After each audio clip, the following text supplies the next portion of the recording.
ஸ்ரீமதே ஸ்ரீவராக மகாதேசிகாய நமஹ. ஸ்ரீமதே ரங்கராமானுஜ மகாதேசிகாய நமஹ. ஸ்ரீமதே ஸ்ரீனிவாச ராமானுஜ மகாதேசிகாய நமஹ. ஸ்ரீமதே நிகமாந்த மகாதேசிகாய நமஹ. ஸ்ரீமதே ராமானுஜாய நமஹ.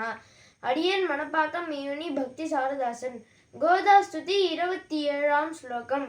ஜாதா பராதம் அப்பி அப்படின்ற ஸ்லோகத்துல சுவாமி தேசிகன் கோதா பிராட்டி அனைவருக்கும் தாய் என்று உணர்த்துகிறார்.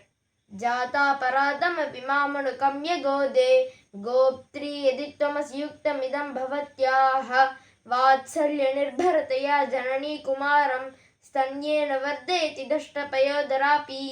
ஹே கோதே, நான் பல பல அபராதங்களை செய்தவன். நீயோ எனக்கு தாய், நானோ உனக்கு குழந்தை.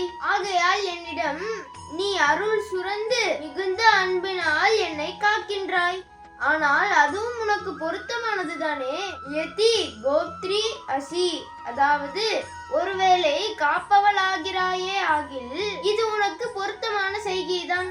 அது எப்படி என்றால், தாயானவள் குழந்தைக்கு பால் கொடுப்பது தானே உலக வழக்கம். அப்படி பால் கொடுக்கும் போது குழந்தை தாயின் கொங்கையை கடித்து விட்டது என்றால் அந்த தாய் பால் கொடுப்பதை நிறுத்தியா விடுவாள்? இல்லை இல்லை, வாத்சல்ய நிர்பரதையா, அதாவது சிசுக்களின் பால் உள்ள அன்பின் மிகுதியால் ஸ்தன்யேன வர்தயதி, அதாவது செல்லமாக 2 தட்டு தட்டினாலும் பின்னும் பாலூட்டி வளர்ப்பதுதானே இயற்கை. அதை போல் தானே உலகில் உள்ள சேத்தனர்கள் அனைவருக்கும் தாயான நீ என்னையும் காப்பது பொருந்தும் தானே. அடுத்த ஸ்லோகத்துல கோதையை பத்தி தியானிக்கும் ஸ்லோகங்களை பத்தி பார்க்கலாமா? அடியன் தாசன்.